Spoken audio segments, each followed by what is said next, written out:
Hi, I'm Jesse Peone. I'm host of the Native podcast. And with me, I have Larissa Koenig. How are you doing today? Great. I'm glad to be here. Beautiful day in the Pacific Northwest, which is a little rare. Oh, yeah. No, it is beautiful. And of course, before we get rolling, I want to thank our sponsors, SMI Real Estate and Collier Law. Thank you for sponsoring us, making this possible. This is awesome. Appreciate you. So, Larissa, tell us a little bit about yourself. So you are Native. What tribe are you from? I'm Native Alaskan, and I'm from both the Tlingit and Haida tribes in Alaska. Wow. Okay. So tell me a little bit more about that. So my grandfather was Tlingit. My grandmother was Haida. There are tribes that are in primarily Southeast Alaska is where they reside. The Haida Nation is actually a Canadian tribe now before all the lines were drawn.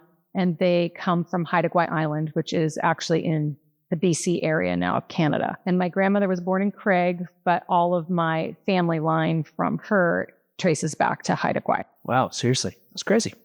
Well, how'd you end up here? So I ended up here. I was living in California and that was not working out. And I came up here, was headed back to Idaho. It was all during kind of transition time in life. I was in my really early 20s. I had left Alaska after growing up there my whole life and really needed to be somewhere bigger with people that weren't related to me or didn't know my whole life or decided what my life was about. So came down here and then I wasn't sure where I was going. Thought I was going to go back to Idaho to finish college where I'd started and ended up running out of money in Washington and had a friend here and ended up staying with her. And then I met my now husband. And so that changed my trajectory. Oh, so and I stayed. You just ended up staying? Yep. And now you get to have bald eagles as majestic instead of as digging through your trash. Yes, for sure. We do have bald eagles here. Well, that's super awesome. Well, Larissa, the whole purpose of this podcast, the goal and kind of, a dream that I have is being able to unite a lot of our tribes and also to be able to, preserve a lot of our history and the stories and highlighting a lot of cool Native people doing cool things in our country. And I just think there's enough of us out here that are doing cool stuff. I think it's just really cool. I think it'd be a really great thing for us and to help the next generation see that it's possible to highlight with the work that people do and the work that Natives are doing in our community. So thank you for what you're doing. And on that note, could you share with me a little bit about what you do for work? Yeah. Currently, I still do a lot of work for Indian child welfare. So I did a lot of work for most of my professional career. I have worked in Indian child welfare and child welfare, working with families, mostly involved in child protective services, trying to determine what's safe for kids, and hopefully to reunify families. Unfortunately, it doesn't always happen. And so you have to go through processes where kids need to find other places to grow up. So I've done that a lot. I continue to do that work because I think it's very important that there are Native people who support Indian child welfare. That law was fought hard for by my grandparents and other, Natives of that age group. And I feel like we need to show up to support what is there in the federal law. And often because of the nature of what's going on in tribes where we don't always have the resources to be able to do that. For example, most of the tribes, we have over 570 federally recognized tribes in the United States. And the majority of those, almost I think it's 250 plus, are in Alaska. So a lot of those very small tribes don't have the resources to intervene in cases that involve their children. Yeah. And so I want to make sure to be there to support that. And the federal law requires that there is a qualified expert witness to speak to what's going on in a case. Well, so there's over 200, how many did you say tribes in Alaska? 250 tribes are in Alaska. That's crazy. So that's over half of the ones in the United States. Almost. There's 574 federally recognized tribes. I'd have to look because sometimes there's a little bit of change. Yeah, exactly. That's crazy. Yep. Well, I think that's really important work. And one of the things that, when they talk about with sex trafficking, right? A lot of the sex trafficking of Native American women, right, is due to the fact that the CIA and the FBI for the longest time weren't able to help the tribes legally, weren't willing or able to help the tribes track them down. And so people knew they could get away with it. Yes, that's actually one of the things that comes up a lot in child welfare when we're working with kids, because typically those Native kids and other non-Native kids that are trafficked are out of the foster care system. And that's, one of the things that I also on the side am doing some things with, helping produce a television series and writing for a television series that's upcoming. And that is one of the primary issues that we're addressing is missing and murdered Indigenous women. Yeah.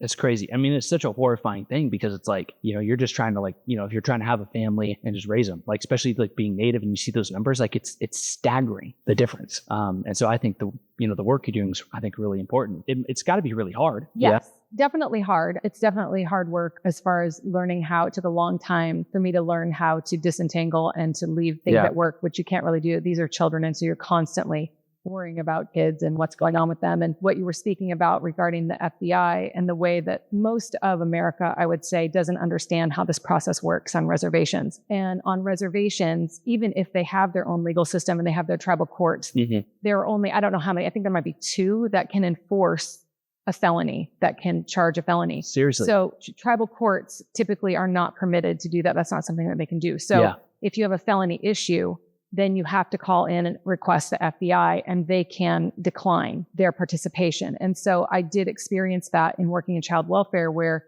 I had kids who had been, unfortunately, trafficked by family members who were in addiction, or, all of the things that can go on and feed into that, and had a case, one in particular that I think of, where I was a therapist or counselor for the foster care kids, and I prepped the child twice for trial, and he had been prepped previously once for trial, and then it never happened. And unfortunately, he ended up committing suicide. The trial never happened? The trial never happened. Nothing ever happened. Why didn't the trial happen? The FBI was involved for part of the case. I know that there was an FBI agent that I had worked with where I was prepping the child for questioning. But I don't know the final outcome, why I ended up leaving at that point before that was resolved. But I had worked there for several years without any resolve. Yeah. And while I can't say for certain that is why this child, who was a young adult at the time, committed suicide, it is definitely something that contributed to his mental health. That's horrifying. How long ago was that? He passed away a few years ago, but I worked there several years ago when he was a child. Wasn't it I think it was 2019 or 2020? Didn't they make it so that way now the FBI and the CIA can? I believe there's been some changes, and it's not that they necessarily couldn't. It's just the way all the intricacies of what happened. So there's different agreements with different tribes and how that all gets involved. So it was kind of like a per tribe basis. Is that correct? I mean, I think that's probably fair, remembering that each tribe is a sovereign nation. Yeah. And so makes determinations on how they're going to allow. And I think then you have to, even if something would be per se allowable as far as the federal government could, then you have to deal with the tribal law, the tribal policies, and the politics of the tribe that make determinations on, are we going to ask? Okay, that's crazy. Well, and it's even harder. One of the things that we talk about often, at least with my tribe, the relationships between the different tribes, right? Because it makes us passing anything super hard. So just for example, so I'm a citizen of the Confederated Tribes of Grand Ronde down in Oregon. And just a couple years ago, I helped a lot of our tribal leadership, and when we were advocating to the Oregon Department of Fish and Wildlife as to us getting control over our own hunting and fishing seasons and our own, restrictions, which, it's almost as if we've been here for tens of thousands of years, right? So we were advocating for this, for us to have control over our own hunting and fishing with licenses and seasons over our own historical territory. We're not even expanding it beyond that. And we had several tribes, even one from Washington, come down to testify why we shouldn't. Isn't that the craziest thing? And so it's crazy how even how complex it gets with tribes, because even though it seems like we should all be on the same side, it's sometimes we'll fight each other on us having our own basic rights. I think that's been a crazier thing as I've been getting older, realizing the intricacies of that. Yeah, I appreciate you bringing that up, because I think that just my own tribe in general, like the Tlingit and Haida, they were typically at war with one another. And the Haida tribe, we were pretty brutal, coming down here into the Salish Sea, down the Pacific Northwest, and kind of headhuntery and, not the best behavior. And I think that's a lot. I don't know if it's that tribal people don't know it. It's definitely not talked about often, but I don't think that the general public realizes that that's a lot of where the initial warring actually happened here, was between tribes. And then that often continues today. Oh yeah, for sure. It's takes a different form now. Yeah. No more headhunting. Yeah, we're done with it. We're trying to quit. So you do a lot of child welfare advocacy. And what else do you do? I also work for a local school district, and I manage a grant for them, getting homeless children sponsored. Well, not really sponsored. I was connected with a community member as a mentor. And so I do that very, very part-time. I also work for two different nonprofit agencies that advocate for child welfare. And Oh, cool. recently, it's been really encouraging that some of these programs and private agencies and nonprofits are looking to support Natives and paying attention to that, especially in Indian child welfare. And so they have asked me to be consultant. So that's really nice on those cases where I can come in and help get services for those kids, for the people caring for them, especially if they're non-Native people. And then I also have been working for the last almost 5 years on a new television series project. So that's a lot. Yeah, that's a lot of things. Yeah, you're doing a lot of things. I don't even know where to start. Well, I guess education. That's a world that I know. I got elected on the school board for Salem awesome. Kaiser when I was like 21. And I mentored a couple of young Native kids. Just kind of, I felt like it was probably important. It was a ton of fun getting to know these kiddos and, in their lives and seeing them grow up. And that was a ton of, I found it really rewarding. How was your experience with that and why'd you get into it? Education, I got into it on basically an accident, sort of. I was going to school, and at that time I had thought I'd started college wanting to do theater, film, and things like that, then got out of that, and then thought that I wanted to be a chemical dependency counselor for people struggling with addiction. That, I don't know how your family is, but it seems to be common ground with Native people, unfortunately. In Alaska specifically, we still really, really struggle with alcoholism. That is very strong in my family. So always wanting to learn and know other ways to help address that and deal with those traumas that we know drive a lot of that behavior. Well, and not just that behavior, but it's the repercussions of all that behavior. Absolutely. Right? Absolutely. And I think that's something that people don't really understand when you look back at the things that happened to Native people here. Alaska's a little different. We were kind of behind in some ways, behind the contiguous US, and different things happened up there to us. But when it doesn't take very long when you take away people's children and then offer them an opportunity to reduce pain. Oh, you totally because do. now these ones that come back out of the boarding schools or from, just whatever was going on for them, they don't know how to parent well. And you lose all of that culture around that. And so that's something really important to me in doing the work that I do, is trying to help people understand that. And with education, when I got into that, I was doing the counseling piece. There was an error made in Washington State regarding a change of the program. And the professor that I had failed to submit my grandfather in paperwork. So I lost all of the work that I'd done. I was going to have to almost redo the entire program, which I wasn't interested in doing. And at that point, I didn't feel like I actually had enough healing of my own to really be able to work with people that had children and were in addiction, because I just couldn't. When I saw what was happening to the kids, the trauma that was happening to the kids, the neglect from the adult addiction, it was really hard for me to be able to do that. And then, so there was another opportunity for a scholarship from the Kellogg Foundation, Bureau of Indian Affairs, for me to get my degree in education. Wow. And so that's really I didn't cool. want to do it. And I was convinced at the time, like, okay, I'll do this. This is the door that's open for me. I'm going to do it, but I'm certainly not going to work on a reservation. Why didn't you want to work on a reservation? I just didn't want to deal with being just submersed in what I know to be the trauma of a community like that. And so the reason I ask is because, like, I personally felt similar ways. I know so many, other people, of our people who feel that exact same way. Cause it's like, if we're going to grow and heal from trauma, we can't just sit in it. We got to be able to move, and we got to be able to, if we're going to make an impact on the world and make a better world for our kids, how are we going to do that if we just sit there and upset about it? I feel most can't. I've seen some incredibly strong people who have been able to do that on the reservations and come up and help their people. And I definitely didn't want to go back home to Alaska and work because of how related you are, right? That's like fair. Everybody's your cousin where I was at. And so I wasn't going to go there to work in education. I did feel concerned that I didn't have enough strength or enough personal healing or growth to be able to contribute in a good way. But I ended up, the only place I've ever taught is on a reservation.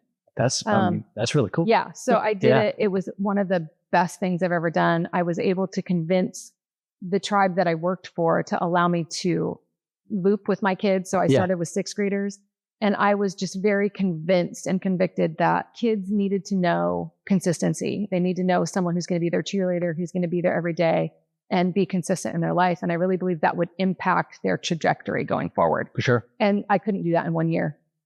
So I convinced them, and they let me have them for 6th, 7th, and 8th grade. 3 And years. as far as I know to this day, and this was those kids would have graduated, I think, probably about 10 years ago. Mhm. But as far as I know, that was the largest graduating class ever out of Wow. that tribal school. And I believe every single one of my kids that I started with, they all graduated high Seriously? school. So I just felt Wow, like that is super cool. huge, right? Yeah. I feel like I got to be put in the right place at the right time. Yeah. I don't think it was me. I think I had the opportunity, I had a strategy, Yeah. and it was all the pieces together and the people that I got to work with that Yeah. supported it. But I still think that strategy is critical to heal. Well, I want to dig a little bit deeper on that because that's something that I care a lot about. Because when I was on the school board, Native Americans, we had by far the lowest graduation rate. In fact, when you get to college attendance rates, at least at the time, it was also kind of scary low. And of course, it's not that everyone needs to go to college, right? In fact, I'm a strong believer that most people don't need to, probably, but yeah. But at the same time, like it is good. Like it is kind of like when you go to a country and you see they can determine how well a country's doing by how many skyscrapers are in it, how well a city is doing by the amount of skyscrapers. You can tell how well a country is doing by how many elevators they're installing, which I don't know if you knew about that. No. That's a crazy economical statistic. Yep. Well, because it's so expensive to build an elevator. That's a whole different podcast. But in another, fact is you can kind of, seeing how educated a society is, can teach you a lot about how, well they're doing economically, financially. So being able to seeing those rates so low is kind of a scary thing, no matter how well the school is doing. Right. What do you think? If you don't think it was not you specifically, right, that did it, what was it that you think helped these students be able to graduate really well? Well, I think that I was able to deliver things like I cared about their education, obviously. Like I cared if they were going to be better readers and better writers and understand math and the scientific process and all those pieces.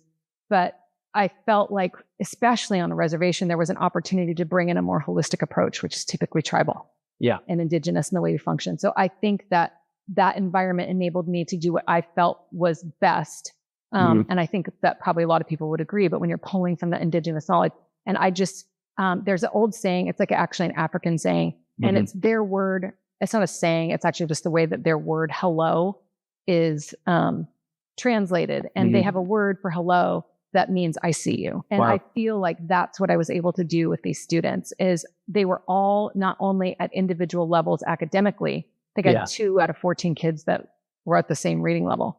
So I had to individualize that sort of instruction, but I had the opportunity with that smaller class size, with the knowledge that I had of just some tribal and Indigenous ways that I was able to first look at, okay, what's going on here?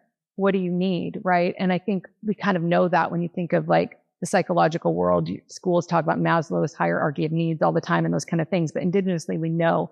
And so I had a lot of success, I think, because I was in an environment where they allowed me to go in at that level and see the child and find out what was going on at home, we were able to build over that time trust.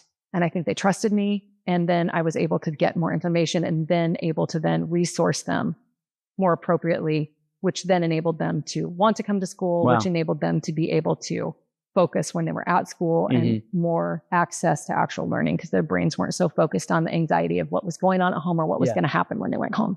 Wow, that's incredible. So what I hear you saying, right, is you saw them as a human, as a person first, before you taught them stuff. That's crazy. And they need to see your consistency, right? Yeah, they need to see your consistency of showing up. And I had an opportunity, I think it was 2 summers ago, almost 3 summers ago now. I hadn't been back to this community for a very long time where I taught. And I went back and it was unfortunately for a funeral of the student or the child I was talking about earlier. Oh, the one who had committed suicide. And so I went, I had been there years. Was that he Native? Yes. And so I went back and there were like 3 or 4 of my 6th graders that were there that had been 6th graders. And one came up to me and couldn't believe, oh my gosh, I can't believe that you're here. Is this really you? It's called Miss K.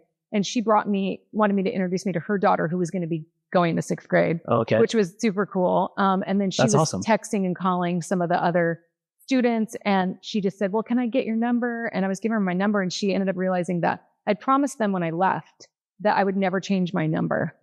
So that if they ever needed me, that they could get a hold of me. Have you changed your number? No. And so she was stunned. Woman of your word. That she just like started tearing up, was like, you didn't change your number. So I think those are the kind of things that can go a long way to heal. Yeah. Well, because when you grow up in a broken world, you don't know what consistency is. No. I still don't know what. Right. Yeah. No, I'm just joking. But no, I mean, I Yeah. had the same thing with my adoptive family, right? Seeing the consistency of them always showing up. Still, my mom will like text me. I was like, did she really do that? Did she mean to text me? Yeah. Like, it'll Right. pop up in your head and you're Yeah. like, but no, that's really awesome. So tell me a little bit more about filmmaking. Sorry, we went on a tangent there, but I think that is super incredible. Like being able to tell a story. So you do the child advocacy during the day. Is this like night? Is this like your Batman job? Yeah, pretty much the Batman job. I just did it like on the side. Yeah. I would hang out with the producers, the director, the people that own the studio here who are amazing people who really want to foster amplifying the Native American voice. They're absolute cheerleaders for that. They themselves adopted a sibling set of 5 Native children from Oregon. That's a lot of natives. Yeah. And there's a lot of natives in one house, right? And they had 4 children of their own. And they chose that? Yeah. And the 5 that they got fit right in between the 4. So it's just, right down the line. They had ages. 4 kids. They had 4 and then the 5 kind of fit in native like this. kids on top of that? Yeah. When they were all little. Are they okay? Amazing. How are they doing? Well, the parents, that's a lot, right? But I mean, it seems like everybody's doing pretty well. So I met them through, a long convoluted story of other things that I do regarding just Native American advocacy. I do a lot of that in general and a lot of go in to do like land work, healing the land, all kinds of things like that. But so then I started with them, and then through different events, I ended up being able to primarily do a lot of writing for the show. And I had forgotten that was something that I love to do because it just had been so long. And it's just been amazing. So kind of on the side. How'd that happen the first time? Like, did you just go in, hey, I want to be a writer, or? No, I mean, the first time I was going to school. Okay. That's what I went to college for, was theater and film. And I went, but at that time, growing up like I did in Alaska, it's interesting to my family. My native side is my mom's side of the family. Most of them look more traditionally what people expect a native to look like. When I'm showing up on camera and they're probably like not going to, first guess isn't going to be Native American. Yeah. I look white as hell. Yeah. So. Yeah, there you go. So I tan well. That's the thing. And so that was really hard. Like in my own family, my mom is lighter complected, but everyone else looks like you would expect a Native Alaskan to look, with dark hair, dark skin, brown eyes, and I get, red hair, green eyes. It's not standard. Yeah, no, and there is in Haida culture, there are actually some red-haired Haidas. Yes. So but still, so that was interesting growing up like that, and so that was a little bit hard in the environment to do that, and so it was hard to show up that way. So that was part of the reason I think I was so driven. I don't know how into like epigenetics and DNA and all those things that you're into, but there's a lot that we carry in our blood and our bloodlines, and you have genetic memory and you have all of these things. And I think I felt like I carried a lot of that, like less than. And I don't think it was only from my family experience, my personal family experience, growing up with parents who are learning how to be parents.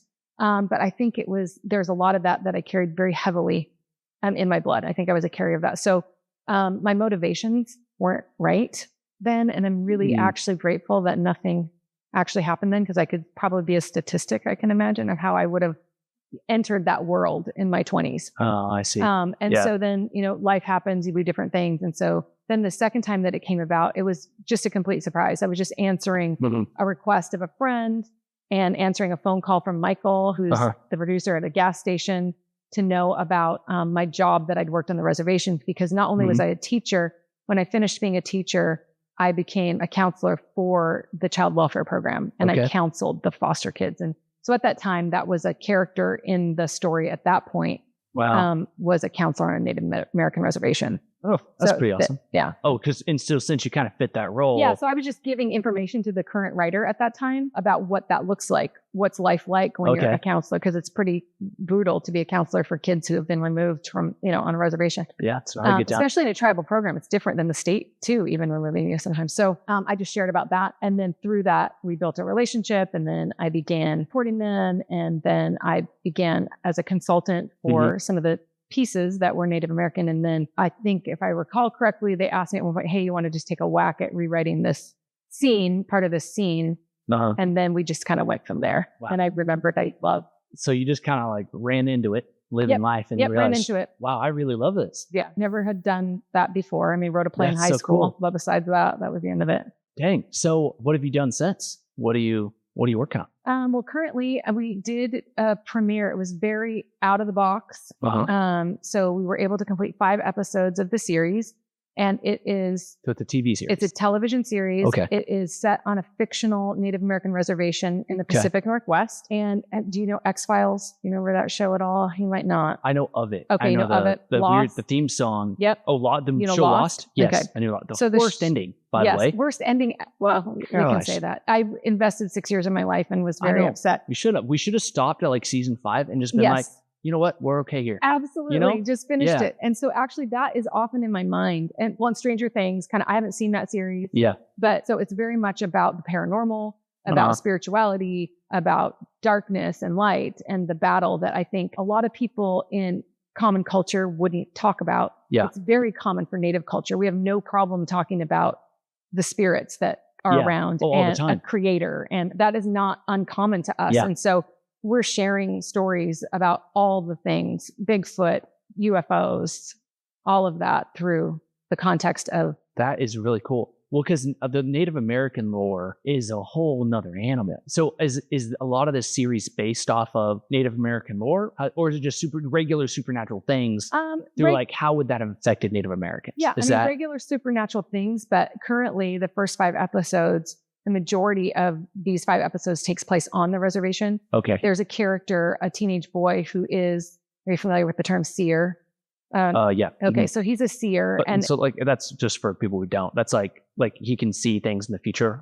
Well, yeah, but he can see things in the spiritual realm. Well, maybe I don't know what that is. So like a seer. So he would see things in the spiritual realm that other people aren't seeing, but often sensing. And I think that's what Native Americans are more in touch with. Yeah. A lot of the time, where you can go into a room and you know something was just there, or you can feel it in the room. Yeah. So it's kind of like that, but he can see often what's in the room. Okay. So he is not happy about that gift, and he's trying to figure it out. He's not feeling it. No. And when he gets on the reservation, it just amplifies for this. And he becomes friends with some of the Native Americans there. Is this modern time? Mm-hmm. Modern time. And that's where we deal with, he sees things like, he doesn't realize what he's seeing is the apparition of a missing girl. So it goes into the missing, murdered Indigenous story is a through line with that. He also has experiences with what we would say is Bigfoot, what most people talk about Bigfoot. Well, okay. And so it's based in, from my own experience, mostly right now at the beginning of the series, because these are things that I know of and have experienced in my life growing up. Okay, so just to get this straight, so it's a supernatural things, like they would be like Bigfoot or ghosts or UFOs, but like is on a modern day reservation. Oh, that's kind of a cool twist. I wouldn't have thought of that. That's really creative. And it was cool because we got to see the studio before we came out here to shoot today. Yeah. And we saw some of like the pictures, the artwork, and it's a pretty cool setup you guys got going on. Oh, and I don't think I had mentioned this, but we are in Seattle right now. So and it is absolutely gorgeous out here. What island is this? So we're on Camino Island, and this is where the majority of the series was filmed, was here on Camino Island. And we also were able to have the fortunate opportunity of filming on the Tulalip Reservation in their marina for this series. And we're able to partner with them. Where's that? That way. There you go. That is south there. So it's south of us. Okay. Yes.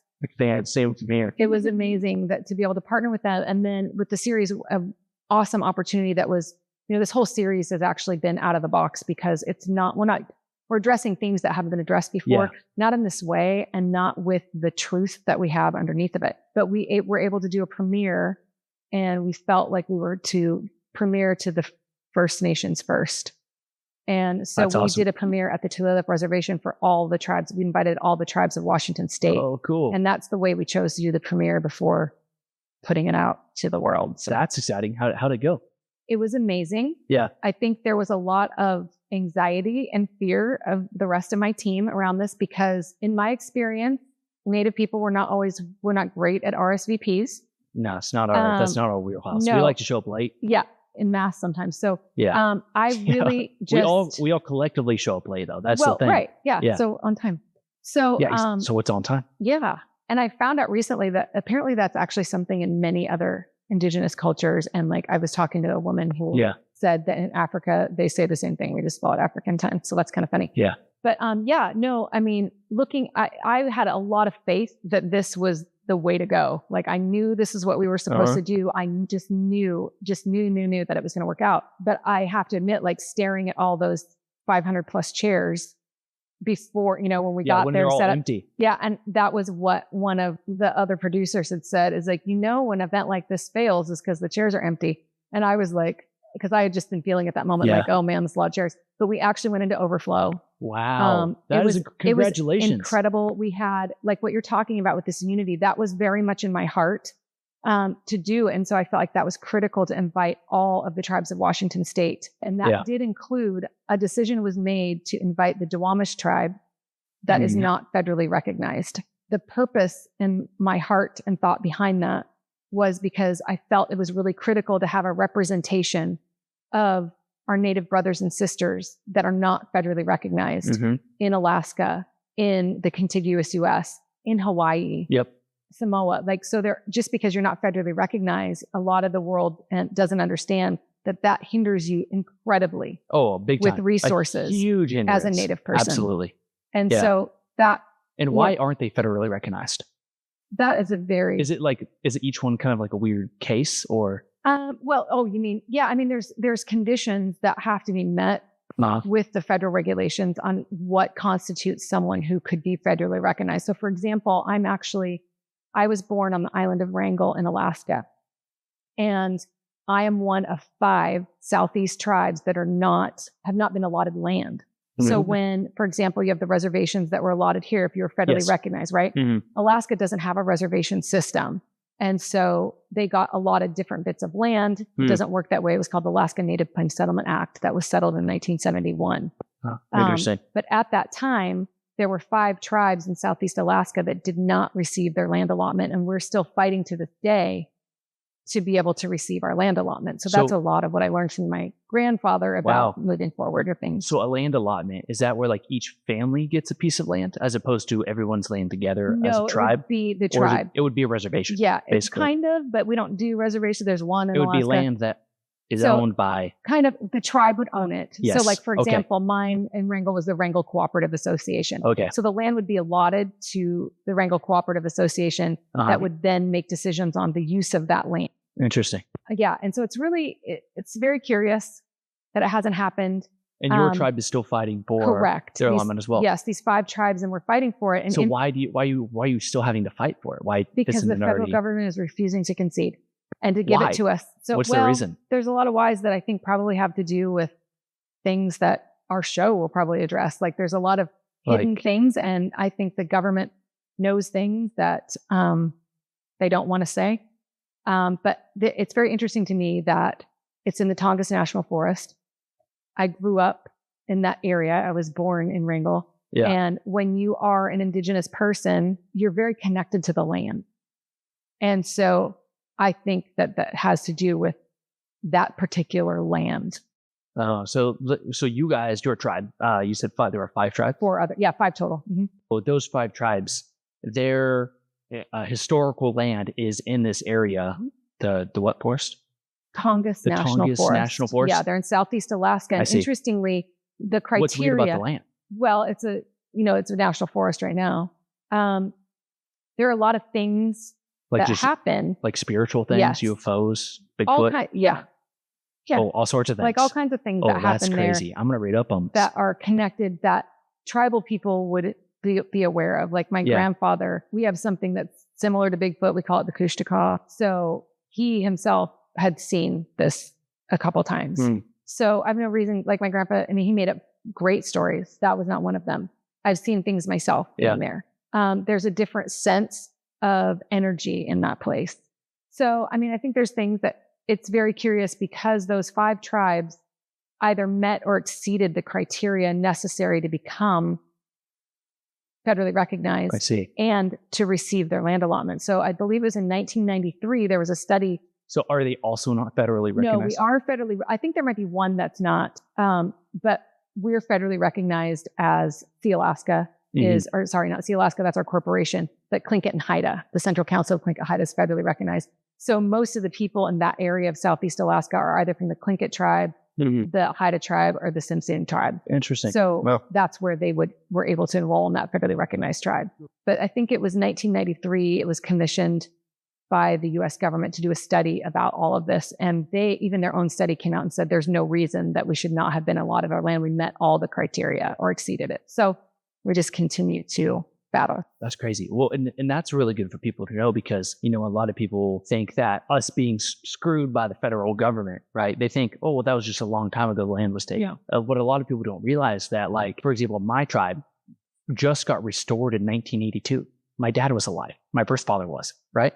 Like, which means like I'm the first generation of my bloodline to not be directly screwed by the federal government. We still were screwed because of all the trauma and everything that happened to my parents, their parents, their parents, which then affected my entire life. Yep. But at the same time, it's like, it's kind of crazy to think about. So we just think about like Columbus and Andrew Jackson, and that's it. Like everyone thinks that was, that was kind of the end of the story. And so it's crazy to hear that. Well, not really crazy for me, but like, I think for your average person, it'd be kind of, crazy to hear that you guys are still having to fight for your land when you meet the criteria that's already met.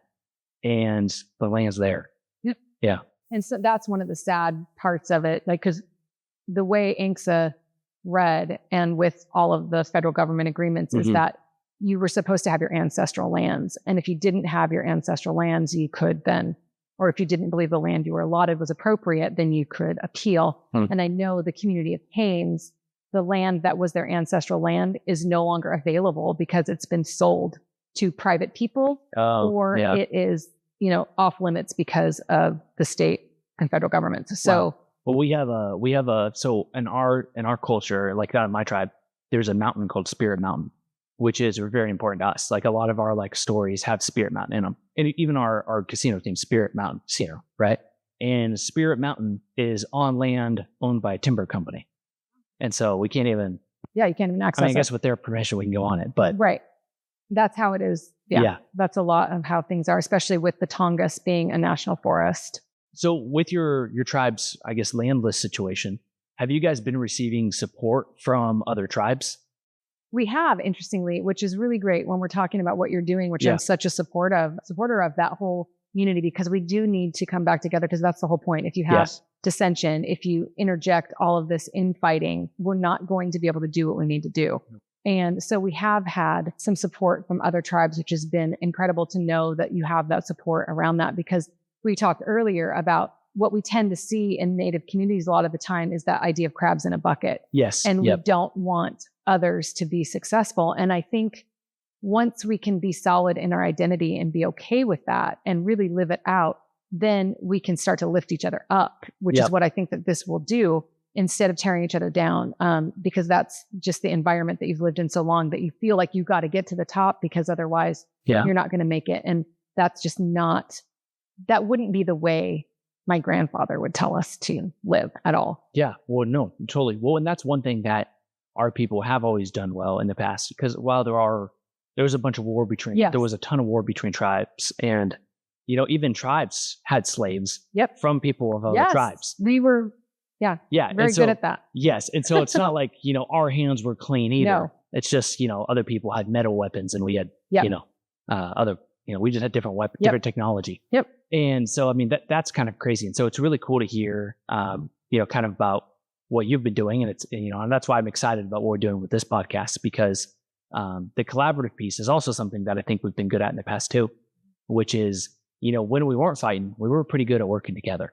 Yeah. And that's one thing that I think our country could probably be a little bit better at. For sure. And I also think that even though there was the fighting, like we talked about, like the, head hunting and things that we did on the Salish Sea with the Haidas and the blood and all of that, it was pretty brutal.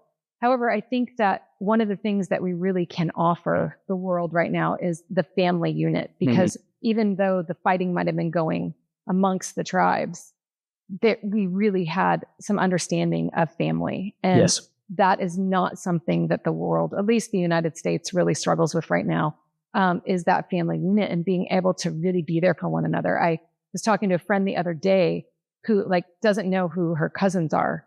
And I grew up, my third cousins, my fourth cousins were my cousins. Yeah. Granted, I grew up on a very small, a small island, and everyone, but you really know your family line, your lineage, a lot of us at least still had an opportunity to learn stories, Mhm. because a lot of people didn't have that in Native communities when they had to move away Yeah. for whatever reason. Well, yeah. Well, and that was one of the other big reasons as to why, I wanted to start this was because, not growing up on a reservation, I grew up kind of in the foster system. And so, I didn't get to, sit down and hear I never knew my grandparents. So I Yeah. didn't get to sit down and like hear the stories about, our Native American history. I got to learn them when I got older, but that's because I intentionally went back to learn it, and how many kids are doing that, Right. and so, And it needs to be accessible yeah. in a way, because not everyone even knows I'm sorry you had to experience that, the foster care system. Well, a lot of natives do. And, well, they do. Yeah. And I think that you wouldn't even have the connections to even know where to go, because Yes. unfortunately that foster system,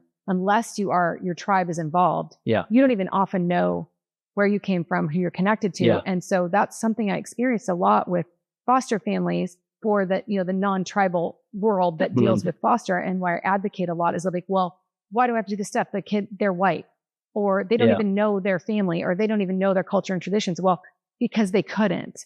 So we Yes. have to bring that back. And so I really applaud you for doing this, because I know that's going to help so many kids that grew up like you did. I had the total privilege of adopting 2 kids from the foster system who are they're First Nations, and they actually are their heritage is also Tlingit, which is one of my tribes. Oh, cool. Yeah. Yeah. So I mean And thank you for doing that, by the way. I amazing. think that's really cool. Oh, it was the best. I mean, it was the best thing that I've ever done. Hardest thing, but Yeah. the best thing I've ever done. And they are absolutely incredible human beings, and they are going to be able to carry on the things that need to be carried on. We're all in this together. Yep, for sure. Well, it's been super awesome getting to know you, and I'm excited, to get to know you more, kind of as the years go on, because, Yeah. it's kind of crazy how the world works, Yes. and how, people, you can collide and, meet people who come from entirely different worlds, from tribes, from so far away from each other, and about how, we can work together, to make sure that the next generation has a little bit better of a world than we did, For sure. And I just want to end with, that's one of the things that you're going to interview my friend Amber Yep. I love later. Amber. She's amazing. She gets me into all kinds of things that I got her into.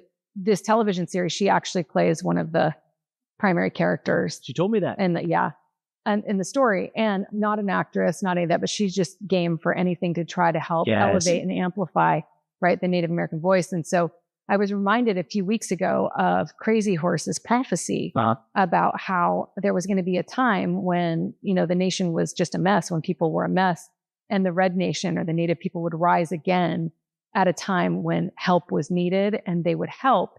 And then all the colors of the people of the world would come back together in a circle. And he prophesied that that would be in the 7th generation.